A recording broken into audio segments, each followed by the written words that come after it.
You know, there are certain things that should be above politics. There are certain things that no matter which side of the political aisle that you're on, we should be able to set aside those differences and come together in agreement. Things like, oh, I don't know, the lost innocence of a 22-year-old college student who goes out for a morning jog and never returns home.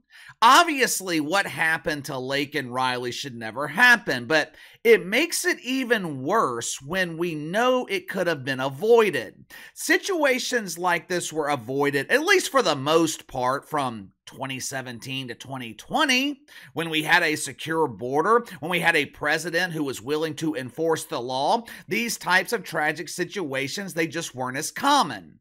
You know the funny thing about criminals? When there is a deterrent, when there are heavy consequences to breaking the law, it gives them a little bit of pause, makes them think, is what I'm about to do really worth it? Now, some will say yes, some don't mind risking the rest of their life in prison, while others say no, it ain't worth it. When that deterrent is removed, when there are seemingly no consequences to breaking the law, criminals become emboldened. During his State of Division address the other night, well, KC, don't you mean State of the Union? No. There was absolutely nothing uniting with that speech. The platform was used to further divide the country, and to his credit, it worked.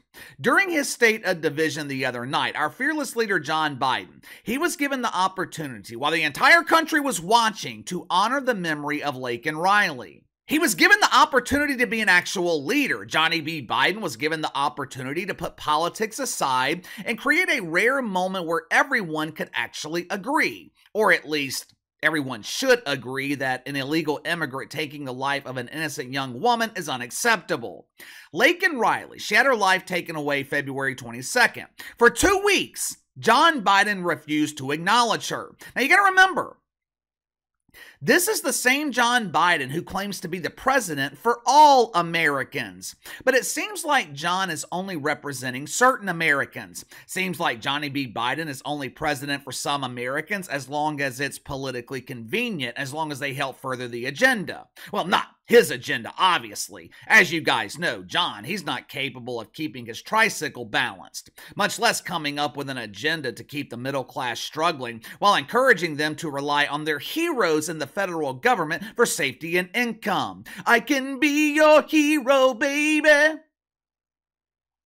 After 2 weeks of silence, John Biden, he was given the chance Thursday night to finally acknowledge Laken Riley. But instead of acknowledging her, Johnny B created mass confusion with people who have their head in their ass like Pat McAfee by fabricating the death of Laken Riley. Watch for yourself. Not really. Laken Riley, an innocent young woman who was killed. Now that could be a simple misunderstanding, right? Defenders of John Biden, also known as shitfucks, they could defend him by saying, it was a typical Biden gaffe. The old fossil has trouble reading. He didn't mean to strike fear in Pat McAfee by announcing the death of his favorite football coach. Johnny was simply under a lot of pressure. It was a simple mistake.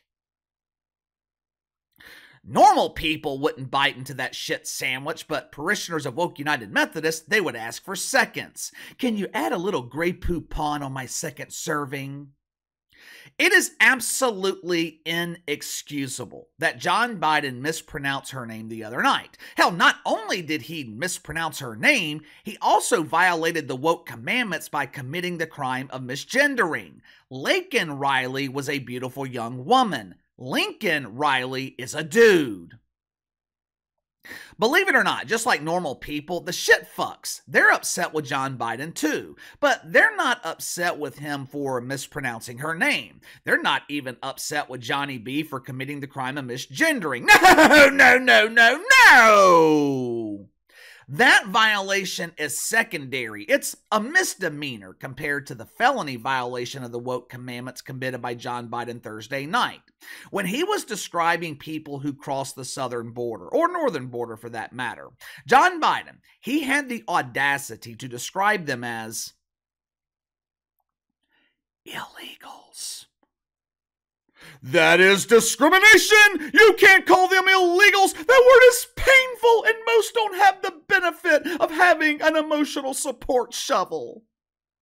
Oh, yeah?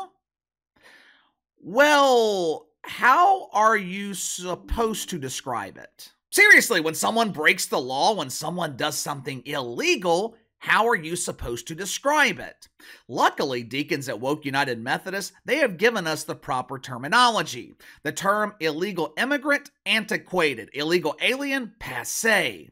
They banned use of the word alien because the Star Trek virgin Mike Freeman, he got excited every time he heard the term. He thought that the Martians were arriving and he would finally have the chance to lose his V card. According to deacons at Woke United Methodist, people who illegally cross the border, they should be described as undocumented migrants, or maybe potential future voters. Last night, John Biden, he was given another chance to make things right with the family of Laken Riley. He sat down with an interview with some doofus from MSNBC. Now, keep in mind, this is the same network that refuses to allow Donald Trump, Orange Man bad.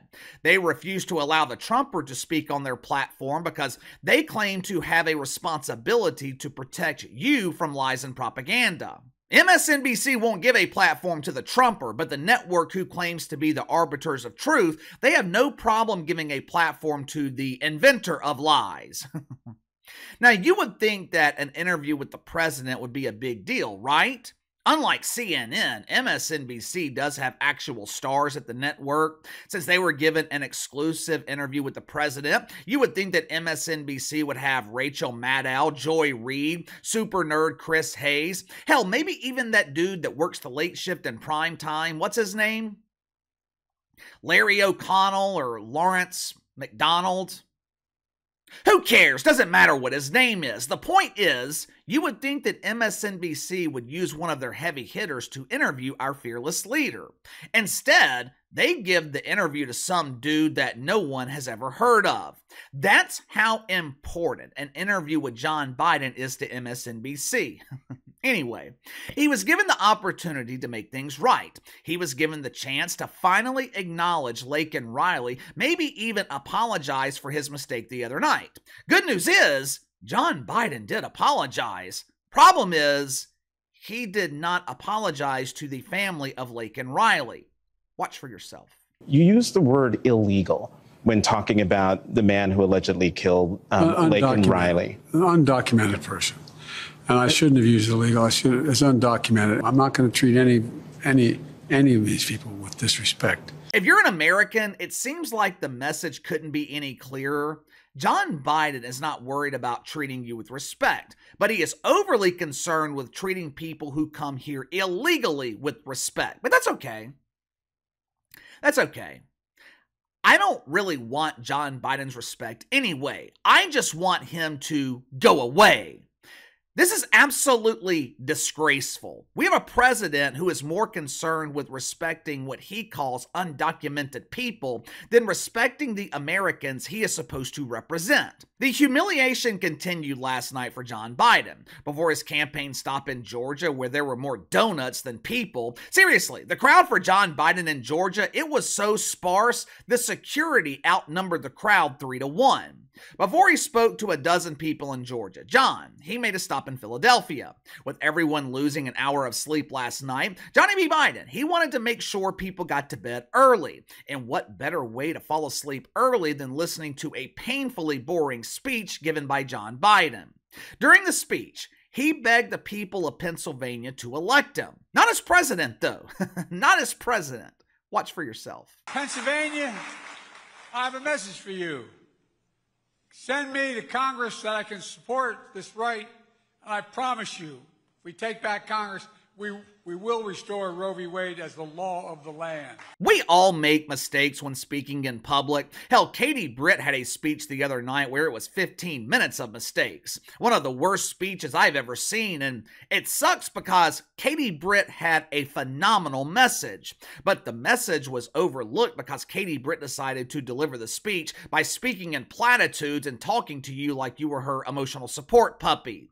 We all misspeak though. We all make mistakes, but These mistakes with John Biden, they happen far too often. Hell, they happen every time he is in front of a microphone. That's why he likes to hide in his Delaware dungeon. When he's playing Dungeons and Dragons with his imaginary friends, John Biden, mistake-free. When he is in front of a microphone, he's telling a crowd that could fit inside of Katie Britt's kitchen to elect him to Congress. What more do people need to see? It has been 3 years of embarrassment. It's been 3 years of disaster. After we upgraded all our phones yesterday afternoon at Verizon, we stopped at the grocery store on the way home. For a family of 3, our groceries, $400. And those groceries, they'll last us a week, 7 days. Now sure, we buy extras, we buy things that we don't really need, but that's not the point. During the Trump years, even during the Obama years, families could spend $500, $600, $700, $800 a month at the grocery store. Thanks to Johnny B. Biden, you're spending $800 every 2 weeks. But he doesn't care. He's not worried about your grocery bill. John is more concerned with showing respect to people who come here illegally. But give me your thoughts. Disastrous weekend for Joe Biden. He misses another opportunity to acknowledge Laken Riley and shows respect to illegal immigrants instead. He begs the people of Pennsylvania to elect him to Congress. I have only been alive for, I think it's 7 presidents. I wasn't old enough to remember Reagan or Papa Bush. Of the 5 presidents I do remember, Clinton, the Bush not named Jeb, Obama, the Trumper, Biden. John Biden is by far the worst, and it ain't even close. Is there any way Joe Biden wins this election? If he does win, do you buy into the hyperbole maybe that it's the end of America as we know it? The media, they always say that with every election, but do you think it's true with this one? Let me know. Sound off in the comments below. Like, subscribe, share the video. I appreciate your support. Follow me on Twitter at KC_BTL84. Best way to contact me is by email at BTLKC84@gmail.com, and I'll see you guys later.